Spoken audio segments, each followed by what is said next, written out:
I just spent a few days in Rome visiting the Vatican and the Vatican museums as well, and seeing some of the most beautiful paintings that I've ever seen in my life. Some of the greatest artwork, some of the most impressive architecture. Although St. Peter's, I think, it actually leaves something to be desired when looked at from the outside. As far as I understand, it was a sort of designed by committee, three different architects all arguing about what they wanted it to look like. And so you end up with this beautiful dome of Michelangelo completely obscured by this rectangular frontier, and you can't really see it from the front. A little bit controversial, that one perhaps.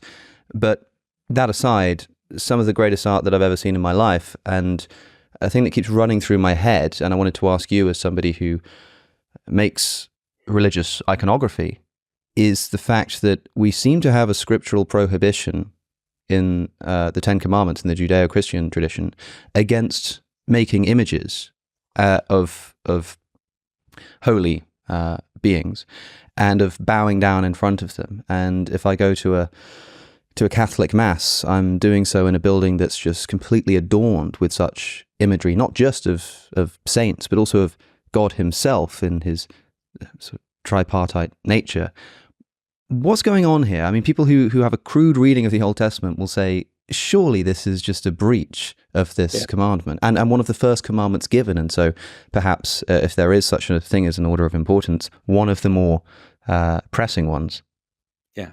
Well, Christians came to the conclusion that not only did the incarnation make the representation possible, but that it also made it necessary, which is that if we believe that Christ is the incarnation of God, therefore his image and the image is restored, is the best way to understand it. Because there's a weird mystery in Scripture, which is in Genesis, it says that man is made in the image of God.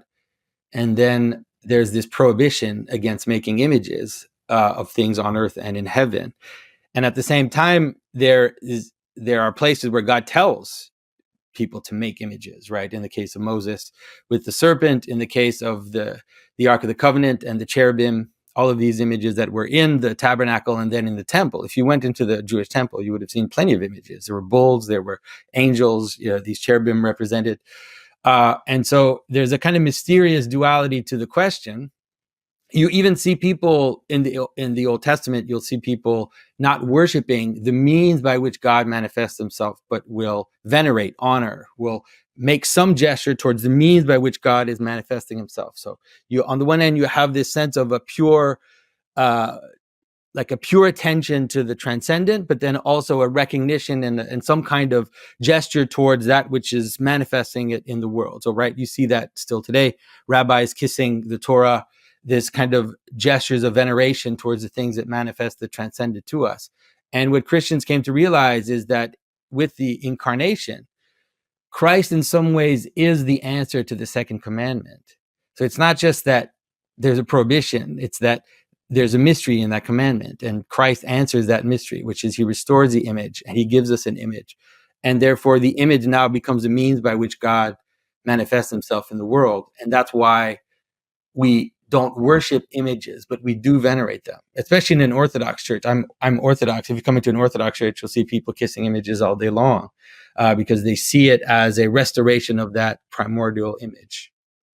It just seems strange to me to think that something about Jesus' incarnation on earth suddenly would change not just our relationship to painting divine figures. You know, we have this figure of Jesus, although we don't have very much information about his physical features. It's I've just got a friend who just finished a PhD in the physical appearance of Jesus, and one of the most interesting things is that there doesn't seem to be much of a description of it. But we could at least imagine a circumstance in which people say, well, this is the face of God, and so we can paint this and we can use it in our worship. But what changes about our ability to represent, say, God the Father? I mean, you often see these images of a bearded man in the sky, and that seems equally troublesome as it would have been back then. It's a very controversial subject within Christianity, I would say. So you do not see images of God the Father until about the 13th century.